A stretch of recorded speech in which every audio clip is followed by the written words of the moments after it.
Are you one of those students who hate memorizing trigonometric formulas? In this lesson, we are going to talk about strategies on how to remember 64 math formulas by just using your magic fingers. Let's begin by labeling our fingers. First, we draw a right angle representing the first quadrant of the Cartesian plane. Then, 0 degree starts at this position and 90 degree angle would be in this position. Then at the middle is our 45 degree angle, 30 degrees is located here, and lastly, 60 degrees at this position. With this as the labeling of our magic finger, we are now ready to find the exact values of these trigonometric functions. First, just for this particular technique, here is the formula. The sine of the angle is equal to the square root of the number of fingers below over 2. For example, if I want to find the sine of 45 degrees, with respect to the 45 degree finger, there are 2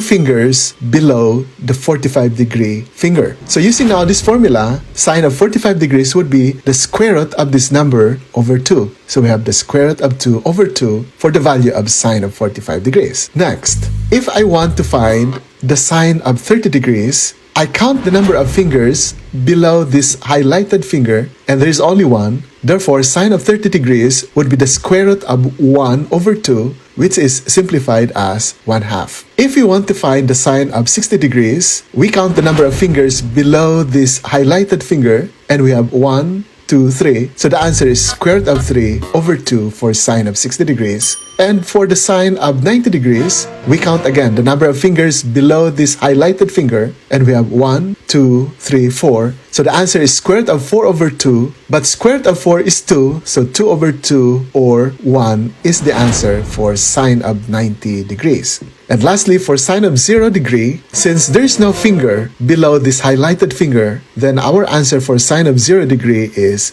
0. Next, let's talk about the cosine of special angles. For the cosine, here is the formula. The cosine of the angle theta is equal to the square root of the number of fingers above over 2. For example, if I want to find the cosine of 45 degrees, I count the number of fingers above. I have 1 here, 2, so the answer is square root of 2 over 2. For cosine of 60 degrees, there is 1 finger above this highlighted finger, so the answer is square root of 1 over 2, or simply 1/2. Then for cosine of 30 degrees, there are 1, 2, 3 fingers above, so it's square root of 3 over 2. For cosine of 0 degree, there are 1, 2, 3, 4 fingers above the highlighted finger, so we have the square root of 4 over 2, or simplified as 1. And lastly, for cosine of 90 degrees, there is no finger above this highlighted finger, so our answer is 0 for cosine of 90. So we now have these 10 exact values of these trigonometric functions. And all we need are these 10 values in order to construct our unit circle. So position again your fingers at the first quadrant of the unit circle as shown in the diagram, and let's distribute the angles. And now to find the coordinate of this point, the x-coordinate would be the cosine, the y-coordinate would be the sine. So the cosine of 0 degree is 1, that is the x-coordinate, and the y-coordinate is the sine, which is 0. For the coordinate of this point, again, the x-coordinate is the cosine. Since this is 30 degrees, then you look at cosine of 30, that is square root of 3 over 2 for the x-coordinate and 1/2 for the y-coordinate. Using now this pattern, we can now complete the first quadrant of our unit circle. Now to go to the second quadrant, all we have to do is reflect these fingers across the y-axis. So this is now our reflected fingers across the vertical axis. And then let's assign the angles. 90 plus 30 is 120, plus 15 is 135, plus 15 is 150, and plus 30 equals 180. The second quadrant is a reflection of the first quadrant here. So the coordinate of this is the same numerical value as this point, only that we are going to change the sign of the x-coordinate. So from 1/2 square root of 3 over 2, that becomes negative 1/2 square root of 3 over 2,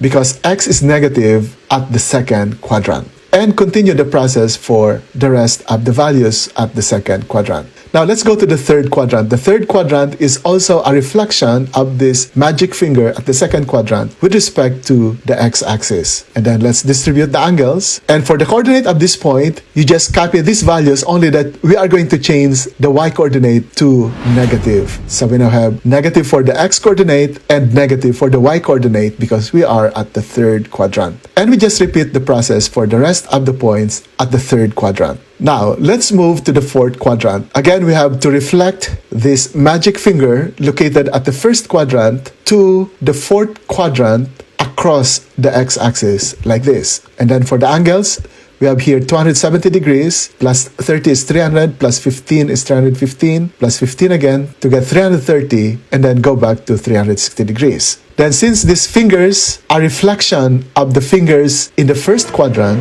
we will just copy these numbers, only that we are going to change the sign of the y coordinates because y is negative at the fourth quadrant. So for this point, just copy these numbers but change the y coordinate to a -1 and repeat the process for the remaining points. So we have just completed our unit circle using degree measurement for the angle units. So we can test our unit circle. Let's say we want to find the value of cosine of 210 degrees. So 210 degrees is here. Cosine is the x value. So the x value of this ordered pair is -3/2. So cosine of 210 is -3/2. Let's say we want to find sine of 150 degrees. Locate 150 degrees is here. Sine is the value of the y coordinate, and that is 1/2. So sine of 150 degrees is 1/2. Now let's look at the radian measurement. So we know that in a unit circle, the circumference is 2 pi. So if we assign 0 here, one complete rotation would be 2 pi, and 1/2 rotation is pi.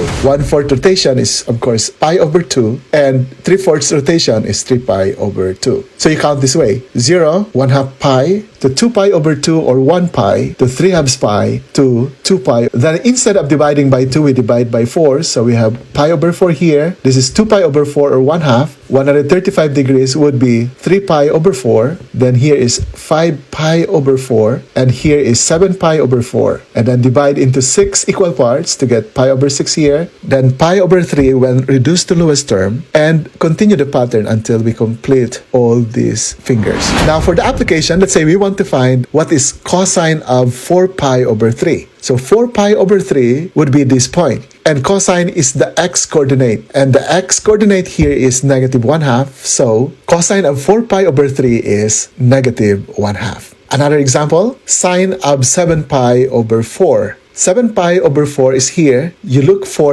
the y coordinate. It's -square root of 2 over 2 for the value of sine of 7 pi over 4. So thank you very much, and we hope to see you again in our next video. Thanks for subscribing to our channel.